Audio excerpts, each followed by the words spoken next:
파면 후 일주일 만에 사저로 복귀한 윤 전 대통령은 이제 본격적인 형사재판 준비에 나서게 됩니다. 윤 전 대통령 부부의 사법 리스크 쟁점을 살펴보고 정치권의 조기 대선 준비 상황도 함께 짚어보겠습니다. 최진영 변호사, 이승훈 변호사와 함께하겠습니다. 어서 오십시오. 네, 안녕하세요. 자, 먼저 윤 전 대통령이 지난 금요일에 관저를 떠나서 사저로 복귀했는데 사저 복귀 장면 두 분 어떻게 보셨습니까? 먼저 최 변호사님. 관점에 따라 좀 극단적인 평가가 가능하지 않을까 싶은데요. 저는 기본적으로 또 자유우파적 시각에서 윤석열 대통령 좀 안타깝게 보는 입장에서는 나름대로 의연하신 모습 그런 부분을 통해서 어떻게 보면 정치 리더의 어떤 모습을 보여주셨다 그런 평가를 하고 싶고요.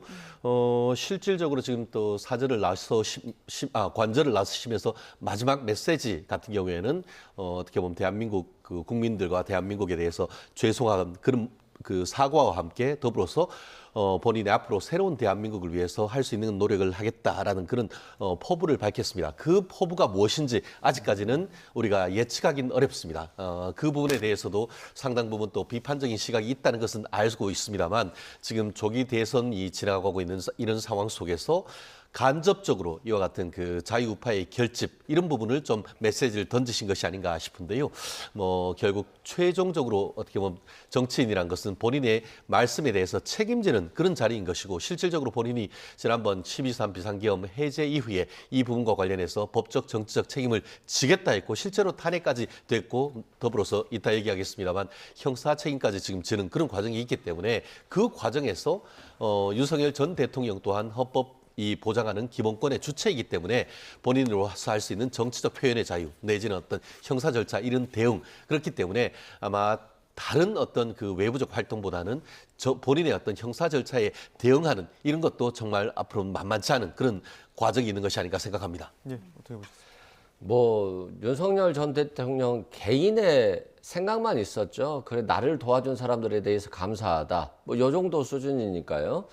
국격이 좀 느껴지지 않았다. 전직 대통령이라고 한다면 그만두는 상황에서 조금 더 국민들에게 메시지를 좀 통합의 관점에서 그리고 사죄의 관점에서 좀 내놨어야 되는데 그렇지 못했다는 점에서는 굉장히 아쉽고요.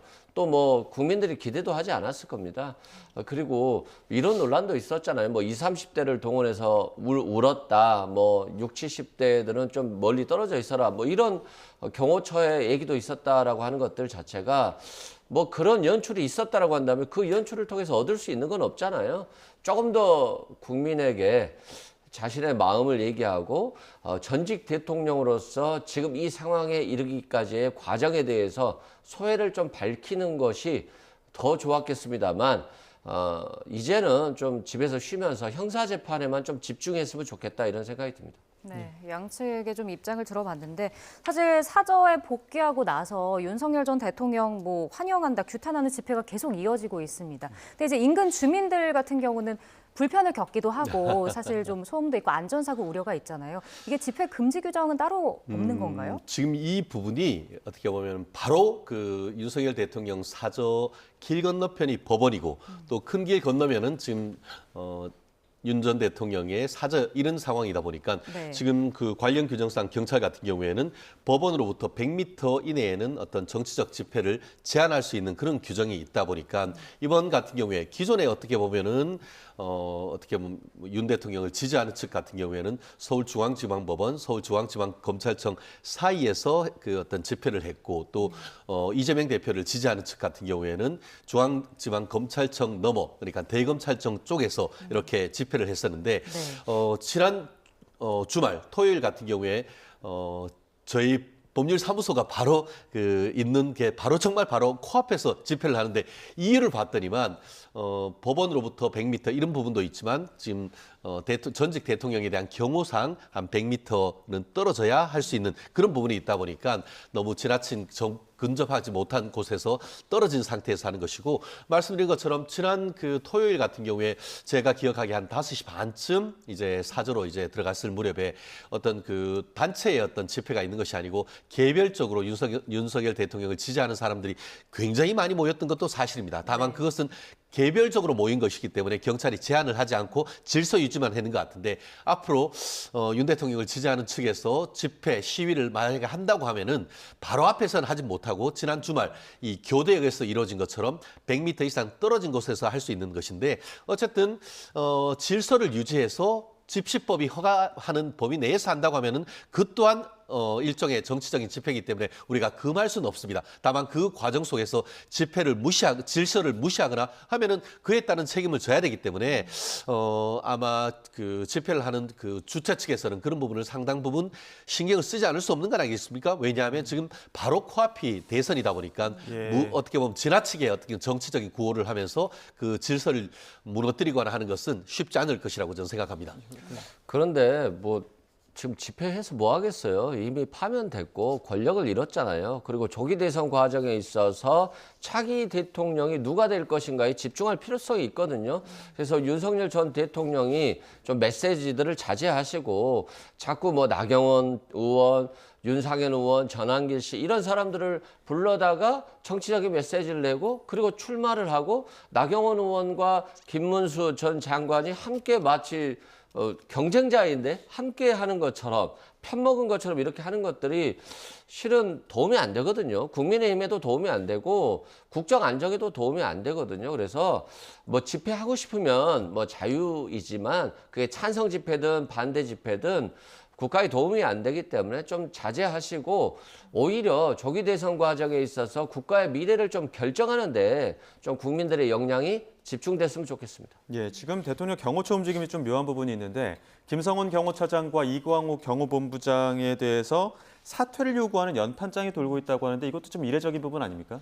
그렇죠. 이게 실은 경호처라는 게 과거에는 나는 대통령의 목숨을 위해서 안전을 위해서 지키겠다 이것만 걱정하면 됐잖아요. 그런데 갑자기 윤석열 대통령이 공수처 수사는 불법이다, 체포영장은 불법이다라고 하면서 나 안 나갈 거야 라고 하면서 요새화가 됐잖아요. 철조망이 쳐지고 그러면서 경호처 직원들이 일을 막았는데 얼마나 힘들었겠어요. 가족들 입장에서 보면 이제는 대통령의 안전이 아니라 내 먹고 사는 문제가 달린 거잖아요. 이게 내가 막다 보면 공무집행 방해가 되고 상해가 입으면 치상이 되고 그러면 공무원 연금도 없어지는 것이고 또 자신의 직업도 없어지는 거잖아요. 그런 측면에서 그러한 경호처장이라든가 이런 분들이 너무 강압적으로 경호처 직원들을 마치 사조직화했다 이런 비판이 있잖아요. 그런 부분에 있어서 이제 더 이상 못 참겠다라는 차원의 연판장이 아닐까 싶습니다. 저는 약간 의견이 좀 다른데요. 네. 사실 그 경호처 같은 경우에는 명예를 먹고 사는 것이고 대한민국 상징이라고 할 수 있는 그 국가 원수의 안전과 생명을 어떻게 보면 담보해야 되는 그런 조직이다 보니까 우리가 가끔 뭐 미국 영화 같은 데에서도 보면은 특히 대통령을 안전을 지키는 사람은 개인적인 어떤 보디가드 같은 비슷한 역할을 하면서 심적인 동조화된 그런 모습도 사실은 우리가 사람이기 때문에 있을 수 있는 것 아니겠습니까? 특히 그 지난번 같은 경우에는 그 경찰과 공수처의 체포 구속 영장 발부하는 자체에도 상당한 문제가 있었고 나아가 그것을 집행하는 경우에도 굉장히 큰 문제가 있었습니다. 실제로 그렇기 때문에 뭐 조금 이따 얘기하겠습니다만 김성훈 경호차장에 대한 구속영장을 어떻게 보면 경찰 측에서 공수처에서 2번씩이나 청구를 했지만 검찰이 반려를 했고 결국 나중에 이제 그 공수처 측에서 경찰 측에서 이 서울고검에 영장심사위원회까지 청구를 해서 그래서 오케이 그러면 영장 청구를 하라라고 했지만 결국 서부지방법원 다른 것도 아닌 서부지방법원에서 범죄의 성립에 대한 다툼의 여지가 있다라는 이유로 해서 영장을 기각해버렸습니다. 결국 지금 어떻게 보면 민주당과 쪽 같은 경우에는 마치 지금 현재의 그 경호처 내에 어떤 그 정치적인 입장에 따라 뭔가 저렇게 갈라지는 듯한 그런 얘기가 있다라고 하면서 연판장이 돈다. 물론 연판장이 돌고 있을 수는 있습니다. 그런데 거기에 몇 명이 그 동의를 한지는 모르겠습니다만 두루뭉술이하게 지금 상당수가 동의한다라는 취지로 지금 얘기가 되는 것은 결국 이 또한 경호처를 갈라치게 하려고 하는 정치적 의도가 있다라고 저는 평가를 하고 싶습니다. 네, 근데 지금 얘기를 해주셨는데 김성훈 차장 같은 경우는 이제 구속영장이 계속 기각이 됐었고 사실 근데 지금은 상황이 좀 달라지지 않았습니까? 윤 전 대통령의 신분이 바뀌었는데 이런 상황에서 구속영장이 좀 받아들여질 가능성은 어느 정도로 보세요? 일단 구속영장을 새롭게 쳐야 되는 것인데 경찰이 세 번이나 청구했음에도 불구하고 검찰이 막았었잖아요. 심의를 가서야 비로소 청구하게 된 거거든요. 그러면 검찰이 청구하지 않는 이유가 있을 것인데 그때 검찰 고위직들과 김용현 전 장관 등이 비화폰으로 통화를 했다는 얘기가 있잖아요. 그리고 그 비화폰 서버에 대한 압수수색을 거부했고요. 이것들은 결국에는 검찰이 어느 정도 이 내란 사건과 관련해서 연결성이 있다는 그런 의혹이 있어요. 그렇기 때문에 지금 경호처장이 윤석열 대통령이 이제 파면됐음에도 불구하고 영장을 청구하지 않을 가능성이 아주 높다. 그런 측면에서 좀 바라봐야 될 것 같고요. 또 영장이 기각됐다라고 해서 무죄 나오는 경우가 그렇게 많지 않아요. 단지 영장이 기각되는 것은 이들에게 다툴 기회를 주는 것이지 뭐 영장이 기각됐으니까 무죄다 이렇게 바라봐서는 안 된다라고 생각됩니다. 이 부분에 대해서는 제가 반드시 좀 짚고 넘어가야 할 부분이 있는데요.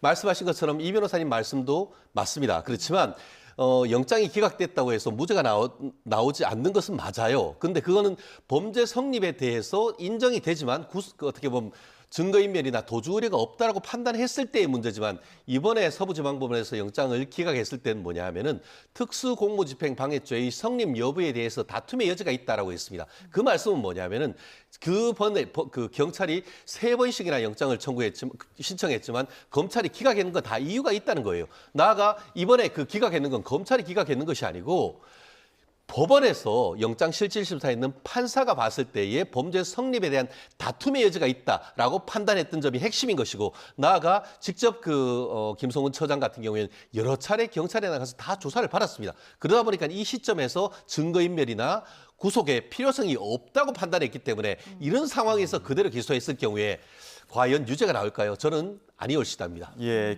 이제 경찰이 추가로 구속영장을 청구할지 말지 또 이걸 받아들일지 말지 이런 부분들이 이제 내일 있을 윤 대통령의 형사재판과도 또 연계된 부분들이 있다 이런 분석들도 나오고 있는데 내일 윤 대통령 첫 형사재판에 직접 출석을 할 예정입니다. 어떤 절차가 좀 진행이 될까요? 일단은 뭐 공소 사실을 인정할 것인지 말 것인지 하고요. 또 엄청나게 많은 증거들이 있잖아요. 그 증거에 대해서 인정할 것인지 말 것인지. 그리고 만약에 인정을 하지 않는다라고 한다면 검찰 측에서 다 이들을 증인으로 신청하거든요. 그러면 이게 뭐 수백 명 아마 될 거예요. 그리고 또 변호인 측이 신청하는 또 증인들이 있어요. 그렇기 때문에 이 재판은 뭐 헌법재판은 빨리 끝났습니다만 아마도 뭐 2년 이상 걸릴 가능성이 높고요. 다만 이제 헌법재판소의 결정에 영향을 받을 수밖에 없어요. 국헌 문란 목적으로 폭동을 일으켰냐의 문제인데 내란죄 관련해서 뭐 국회의 계엄의조를 방해한 거, 포고령을 선포한 것들, 그리고 국회의원들을 체포하려고 한 것들 이런 것들이 국헌 문란 목적이었음이 어느 정도 인정이 됐거든요. 그렇기 때문에 윤석열 전 대통령 입장에서는 형사재판에 있어서 일단 마이너스 점수를 많이 먹고 들어갔다라고 보면 될 것 같습니다. 네. 법원이 또 이제 비공개 출석을 허용하기도 했고 그리고 이제 재판 시작 전에 언론사의 법정 내 촬영 신청은 허가하지 않았습니다. 결국 우리가 피고인석에 앉은 모습을 볼 수는 없는 건데 이게 좀 뭐 특혜가 아니냐 이런 지적도 나오는 것 같더라고요. 어떻게 보세요? 그런 건 아니고요. 실질적으로 지금 특히 지난 문재인 정권 때에 그 전까지만 해도 수사하는 과정에서 수사의 공정한 공개에 관한 규정을 완전히 어떻게 보면 없애버리고 비공개에 관한 규정으로 해서 사실 그 특혜를 조국 전 장관 부부가 누렸던 그런 부분이 있는데 이거는 일단 기소가 됐기 때문에 그런 어떤 수사를 넘어서 재판입니다. 재판에 나아갈 때 같은 경우에 이 부분은 지금 법원에서도 밝혔듯이 윤석열 전 대통령에 대한 어떤 특혜가 문제가 되는 것이 아니고 이 보면은 법원의 구성원 그러니까 판사나 변호사 그리고 그 당시에 윤석열 대통령의 재판뿐만 아니고 정말 수없이 많은 수백 건의 재판이 그날 이루어집니다. 그렇기 때문에 법원의 보안 이런 부분을 더 보호하려고 하는 그 취지가 훨씬 더 큰 것이죠. 결국 사실 이 부분과 관련해 가지고는 뭐 윤석열 대통령 측, 변호인 측에서 오히려 적극적으로 무죄를 다투고 있기 때문에 이 부분에 대해서 언론에 나서서 얘기할 수도 있는 부분이기 때문에 그 부분의 법원의 결정을 윤석열 대통령을 위해서 했다라고 하기보다는 말씀드린 것처럼 전체적으로 지난번에 서부지방 법원에서 영장과 발부와 관련해서 여러 난동이 있었지 않습니까? 네. 그런 부분을 막고 막고 질서를 유지하려고 하는 그런 부분이 훨씬 더 크다는 점 국민들께서 좀 아셨으면 이해해 주셨으면 합니다. 근데 이제 비교 대상을 전직 대통령으로 비교했을 때는 이명박 전 대통령이나 박근혜 전 대통령 때는 허가를 했는데 왜 이번엔 허가 안 해주느냐 이런 좀 비판들이 나오는 것 같더라고요. 그러니까 엄청난 특혜는 특혜예요. 이명박 전 대통령이나 박근혜 전 대통령이 매번 자료화면이 나오면 피고인석에 앉아 있는 게 나오잖아요. 죄수복 입고 나서. 이건 굉장히 본인의 이미지에 대한 타격일 뿐더러 굉장히 스스로도 많이 부끄럽게 생각할 거예요. 그럼에도 불구하고 윤석열 전 대통령에 대해서는 특혜를 준 건 맞는데 다만 자꾸 전직 대통령들이 구속되고 파면되고 이런 것들이 역사의 비극이에요. 그리고 그런 모습들이 전 세계로 비춰지는 것 자체가 국가의 품격을 완전히 떨어뜨리는 것이거든요.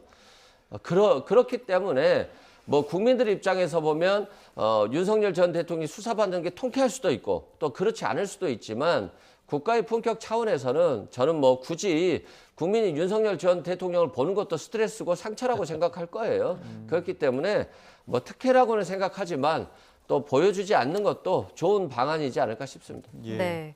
그럼 윤 전 대통령 측에서는 이번 형사 재판에서 어떤 부분을 좀 중점적으로 소명을 해야 될까요? 가장 핵심적인 것은 수사권이 과연 경찰, 검찰, 공수처, 군검찰 정말 다양하게 윤석열 대통령에 대해서 마치 승냥이처럼 다가와가지고 수사를 했다라는 그런 비판이 있지 않습니까? 결국 그렇게 해서 민주당이 공수처장을 불러놓고는 빨리 당장 구속시켜라라고 윽박질렀습니다. 그 결과가 어떻게 됐습니까? 지난 3월 첫째 주에 지규현 부장판사 그리고 연장 전담도 아니고 이 사건 어떻게 보면 본안을 담당하는 재판장이 오랜 한 달 넘는 기록을 심리한 끝에 영장을 취소했습니다. 그러면서 첫 번째 이유는 구속기간이 경과한 이후에 기소를 했다는 점이 있지만 두 번째가 더 중요하죠. 현재의 고위공직자 범죄수사처상의 내란죄에 관해서는 고위공직자 범죄수사처가 수사할 권한이 없다. 그렇기 때문에 이 사안을 그대로 구속시키고 나중에 그 판단할 경우에는 항소, 상고, 나아가 경우에 따라서는 재심을 통해서 다툴 수 있게 된다라는 이유를 받았습니다. 그렇기 때문에 이 사안에 대해서는 실체적 진실에 대해서 시시콜콜 따지기 전에 변호인들 같은 경우에는 수사와 소재기 절차가 중대한 헌법과 법률 절차의 위반이 있다라는 부분을 가장 강하게 다툴 겁니다. 마치 지난번 그 탄핵 절차에서도 그 부분을 다투어서 과연 탄핵 절차에서 형사소송 절차에서 증거 규정을 적용할 것인지 여부에 대해서 최종적으로 이 판결문에 보충 의견이 나왔을 만큼 내부적으로 치열한 의견이 있는 것처럼 그거보다 정말 그 엄격한 증거 능력 절차를 다투는 이번 형사 절차에서는 말씀드린 것처럼 과연 수사권에 있어서의 그 공수처를 비롯한 검찰과 어떻게 보면 경찰의 수사가 적법한지 이게 가장 큰 쟁점이고 그 부분에 대해서 이제 본안에 나갔을 때도 지금 보면은 뭐 그 홍장원이라든가 아니면은 지금 특전사 사령관 이런 사람들의 증언이 여러 차례 바뀌었지 않습니까?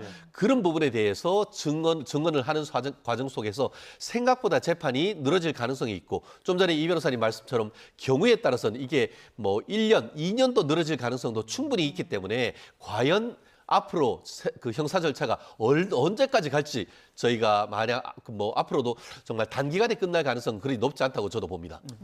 그러니까 그거죠. 뭐 여러 누차 얘기했습니다만 대통령 입장에서 보면 빠져나갈 방법이 없는 거잖아요. 내란죄에서 헌법재판소도 인정이 된 거고 결국 형법에서도 인정이 될 가능성이 아주 높기 때문에 인정이 되면 사형과 무기밖에 없는 거잖아요. 그러면 빠져나갈 방법은 이건 위법 수집 증거다. 왜 공수처가 수사권이 없는데 나를 수사했느냐? 라고 하는 거예요. 이건 본인이 만들어 놓은 방패막이에요. 그런데 실은 국민의힘이 특검을 임명해 줬다라고 한다면 그냥 쉽게 풀릴 문제잖아요. 그래서 윤석열 전 대통령은 오로지 공수처 수사는 불법이에요. 라고 여기에만 이제 매몰돼 있는 거고요. 또 검찰도 상당히 관여를 했죠. 지규현 부장판사가 만약에 이 문제 제기를 했다면 즉시 항고를 통해서 정말 공수처의 수사권이 있는지 여부를 대법원에 물어볼 수도 있었거든요. 이걸 포기했잖아요. 그러니까 지금 국가 시스템이 국가 조직이 자꾸 윤석열 개인을 도우려고 하는 거거든요. 그런데 본인은 그러면 이렇게 무책임하게 이걸로 빠져나가려고 하면서 수많은 별들은 지금 구속돼 있는 거잖아요. 윤석열 전 대통령 잘못 만나서 잘못된 판단으로 내일 안에 개입해서 지금 최소 5년 이상의 유죄 판결을 받아야 되는 상황인데 정말 무책임한 윤석열 정부다. 그리고 파면까지 됐다라고 한다면 사과 한마디 좀 하지. 국민들의 경제는 완전히 폭망했는데 지금 이런 정도 수준의 자기 혼자 살겠다라고 하는 것 자체가 참 국민 입장에서 보면 국가의 품격이 떨어지는 부분에 있어서 좀 부끄럽다 생각됩니다. 네, 지난주엔 또 한덕수 권한대행이 대통령 몫의 헌재 재판관을 깜짝 지명하면서 정치권 공방이 굉장히 거셌거든요. 법리적으로 봤을 때 어떻습니까? 권한 밖이라고 보십니까? 권한 안에 있다고 보십니까? 일단 한덕수 대행 자체가 본인의 권한이 아니라고 이미 했잖아요. 마은영 헌법재판관이 국회 출천 몫임에도 불구하고 나는 임명할 수 없어. 나는 대행이야. 라고 했는데 이제는 대통령 몫을 본인이 임명해버린 거잖아요. 그러면 적극적 권한 행사인 건데 이건 굉장히 위헌유법적인 거고요. 그다음에 뭐 임명을 하려면 자신이 대행이니까 나는 국가의 헌법재판소가 정지되는 걸 막기 위해서 임명하겠다라고 해서 본인이 임명을 해야 되는 것인데 왜 윤석열 전 대통령의 친구 40년 직위 법률 집사를 임명을 하는 거죠? 그럼 윤석열 전 대통령의 하명에 따라서 임명하는 거잖아요. 파면된 대통령의 지시에 따라서 임명하는 것 자체도 굉장히 위헌유법적인 겁니다. 그래서 지금 한덕수 권한대행이 여전히 윤석열 전 대통령의 집사 역할을 하고 있다라고 생각됩니다. 그거는 민주당의 지나친 자기 주장에 불과하다라고 봅니다. 실질적으로 지금 사고 때와 고리 때는 대통령 권한 대행의 그 권한 행사 자체가 달라질 수밖에 없는 겁니다. 말씀하신 것처럼 그 지난번 마은혁 재판관을 임명하지 아니한 것은 여전히 탄핵이 기각될 경우에는 대통령이 복귀할 수 있던 그런 사정이 있었기 때문에 현상 유지적 권한으로서 그와 같이 거부를 했지만 실질적으로 지금 이제 고리가 돼서 윤 대통령이 다시 돌아올 가능성이 제로가 된 상태 아니겠습니까? 그렇다고 한다고 하면은 이 상황 속에서는 적극적 사정 변경적 권한 행사를 할 수 있다는 게 헌법학자들 중에 상당수의 견해입니다. 예를 들어서 대표적으로 생각을 해봅시다. 이 상황 속에서 우리가 생각하기도 싫습니다만 사실 얼마 전에 DMZ에 북한군 10여 명이 들어왔는 적이 있습니다. 그런데 그것을 넘어서 간보기를 넘어서 실제 오늘 북한에서 대규모 어떻게 보면 북한군이 공습을 해오고 쳐들어온다고 하면은 그러면 현재 나는 대통령 권한 대행이기 때문에 현상 유지적 권한만 해서 지금은 경찰만 와서 막겠다. 그게 가능합니까? 그냥 상식적으로 생각해도 그 말씀이 허구란 것은 너무나 알 수 있는 건 아니겠습니까? 그런 현실적 상황에 비춰봤을 때에 60일 이상 어떻게 보면 헌법재판소의 어떤 사실상의 기능이 제한될 수 있는 그런 상황 속에서 대통령 권한 대행으로서의 적극적 권한 행사하는 것은 사고와 고리가 다른 상황에서 너무나 정당하다라고 밖에 볼 수가 없는 건 아니겠습니까? 그렇기 때문에 지나치게 민주당, 마치 이재명 대표 같은 경우에는 본인이 지금 대통령인 것처럼 얘기하는 것, 그것 자체가 저는 월권이고 현재의 헌법 시스템을 지나치게 침해하는 그런 언급이 아닌가 생각을 합니다. 네, 이번에는 조기 대선 좀 준비 상황을 살펴보려고 하는데 뭐 하시면 한 말씀 더 붙여주시죠. 일단 이재명 대표가 대통령이 척하는 게 아니라요. 한덕수 대행이 대통령이 척하는 거죠. 이렇게 하면 안 되죠. 이미 마은영 헌법재판관 때 자기는 임명할 수 있는 권한이 없다고 했잖아요. 그리고 자꾸 북한군 얘기를 하는데요. 북한이 한국 무서워서 침투 못합니다. 자꾸 걱정하지 마시고요. 북한군이 공습하면 국가 비상사태이기 때문에 계엄령 선포 가능합니다. 거기에 대해서 이해할 국민들 한 명도 없어요. 아니, 권한 대행인데 어떻게 하죠? 그리고 아니 2달 후면 대통령 임명되잖아요. 그리고 지금 헌법재판소 9인 체제인데 7인 체제로 가도 심리적 족수가 충분합니다. 전혀 헌법재판소 권한이 정지되지 않아요. 그럼에도 굳이 왜 하필 또 윤석열 전 대통령 친구를 임명합니까? 이거 자체가 굉장히 잘못된 거란 건 국민들이 다 알고 있어요. 그래서 국민의힘이 지금 보수가 아니라 위헌 정당인 겁니다. 알겠습니다. 조기 대선 상황 좀 다시 살펴보겠습니다. 민주당 짧게 좀 여쭤보면 이번에 경선룰을 보니까 당원 50%, 일반 여론조사 50%로 진행되는데 뭐 비명계 같은 경우는 이제 무늬만 경선이다 이런 반발이 좀 나오는 것 같던데요. 근데 반발할 수 있다고 봐요. 본인들 입장에서 보면 정말 많은 지금 민주당 내부의 권리당원이라든가 또는 민주당 역선택 방지 조항을 넣어서 민주당을 지지하거나 무당층만 참여한다고 한다면 비명계들은 실은 뭐 후보가 될 가능성이 없죠. 그런데 그러면 국민 경선 선거인단을 통해서 뭐 국민의힘 지지자든 누구든 다 들어와라 라고 했을 때 사실상 이렇다 할지라도 흥행이 되기는 어렵거든요. 그런데다가 과거에 경선 과정에 있어서 지금 뭐 극우 유튜버들을 통해서 또는 SNS를 통해서 굉장히 한꺼번에 국민 경선인단에 뭐 국민의힘 지지자들이 들어올 수 있는 상황이거든요. 그런 측면에서는 상당히 우려를 하는 것이고 또 국민의힘조차도 역선택 방지 조항을 넣어서 민주당 지지자들이 들어가는 걸 다 막았잖아요.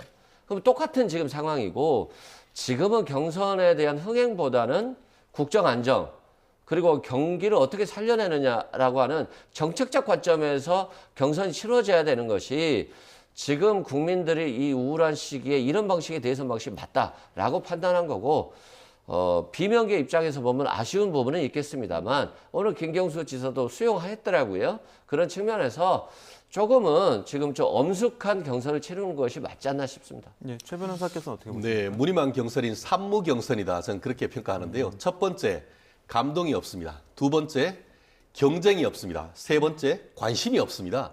실질적으로 그런 건 아니겠습니까? 결국 지금까지는 이재명의 민주당이었다는 것이 이재명의 경선. 그렇기 때문에 이재명 경선 캠프는 경선 캠프가 아니고 그냥 이재명 캠프라고 하고 이제는 경선 캠프에서 사모님 팀까지 현역 의원 2명을 넣는 이런 모습을 보면서 과연 어떤 후보가 그 본인의 어떤 기탁금을 내면서까지 이 경선에 참여할지. 그래서 제가 무경쟁 경선이다. 말만 경선 아닙니까? 그렇기 때문에 무늬만 경선이다라고 얘기를 하고 있는데 사실 국민의힘 같은 경우에는 지금 대통령이 탄핵을 당한 상황 속에서 정말 어려운 상황입니다.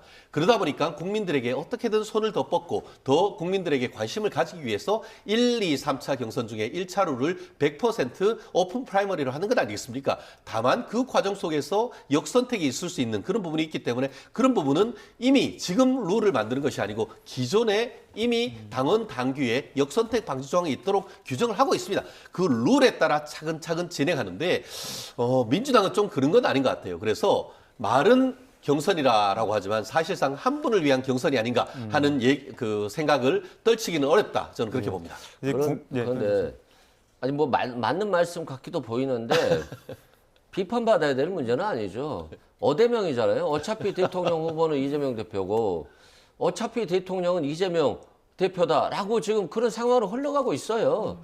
근데 이게 뭐 너무 실력 있고 지금 국민들이 민주당으로 정권 교체를 넘겨줘야 된다라고 하는 상황에서 뭐 방법이 있습니까? 어쩔 수 없잖아요. 그리고 지금 뭐 감동, 경쟁, 관심이 없다는데 국민의힘도 마찬가지예요. 아니 본인들은 역선택 방지 조항 없애고 오픈 프라이머리 했을 때 민주당에 대한 비판이 가능한 것이지 본인들도 역선택 안 하겠다라고 하면서 그런 비판을 하는 것 자체가 모순이다라고 말씀드립니다. 더 열심히 뛰겠다는 취지입니다. 네. 국민의힘 이야기 해보겠습니다. 네네. 오세훈 서울시장 왜 안 나오는 겁니까? 아, 저도 참 안타깝다라는 생각이 드는데요. 뭐 본질적으로는 지지율의 문제다라고 저는 생각을 합니다. 특히 그 이번 경선 과정, 탄핵 과정에서 어떤 스탠스를 취했느냐에 따라서 자유우파적 생각을 가지신 분들이 많이들 탄핵에 대해서 강력하게 반대를 했던 그런 부분이 사실 국민의힘 지지층에 있습니다. 그런 상황 속에서 오세훈 시장 같은 경우에는 뭐 특히 서울시장으로서 조금 더 중립을 지키려고 하는 그런 부분이 결국 현재의 경선 레이스에서는 상당히 부담으로 다가오는 그런 부분이 있고 더불어서 어제 직접 본인이 얘기하신 것처럼 탄핵이 인용된 상태 속에서 그런 정치 세력이 적극적인 어떤 표를 달라고 하는 것이 과연 정당한가에 대한 그런 고민, 나아가 만에 하나 지금 뭐 이제 우리 이 변호사님 말씀하신 것처럼 정권 교체 가능성도 높은 것은 저도 사실은 인정합니다. 그렇지만 감동 있는 경선을 통해서 국민에게 다시 선택을 받아보려고 하는 그런 노력. 근데 우리가 그런 노력을 했는 상태에서 만약에 패배를 했다고 할 경우에는 내년 6월에 있을 지방선거까지도 치명적인 영향이 있을 수가 있단 말이에요. 그 상황 속에서 서울마저 국민의힘에서 뺏긴다라고 할 경우에는 정말 우리가 정권을 언제 찾아올 수 있을지 모르는 그런 위기감도 아마 우리 오세훈 시장님은 고민하지 않을 수 없었을 것 같습니다. 말씀드린 것처럼 그런 현실적인 것과 또 미래의 어떤 자유 대한민국의 어떤 그것을 생각을 했을 때 최소한의 보루로서 또 서울을 지키려고 해야 하는 것이 아닌다는 그런 충정, 저는 그렇게 어떤 복합적인 결정이 어떤 이유가 있었다고 봅니다. 예, 네. 어떻게 일단은 오세훈 시장이 처음에 토지 거래 허가제를 폐지하겠다라고 했잖아요. 그래서 강남 분들이 많이 좋아했을 거예요. 부동산 값도 많이 오르고. 근데 한 달 만에 다시 이게 부동산 폭등하니까 이걸 폐지했잖아요. 다시 토지 거래 허가제를 회복시켰잖아요. 예. 일단 처음부터 스타일이 많이 구겼죠.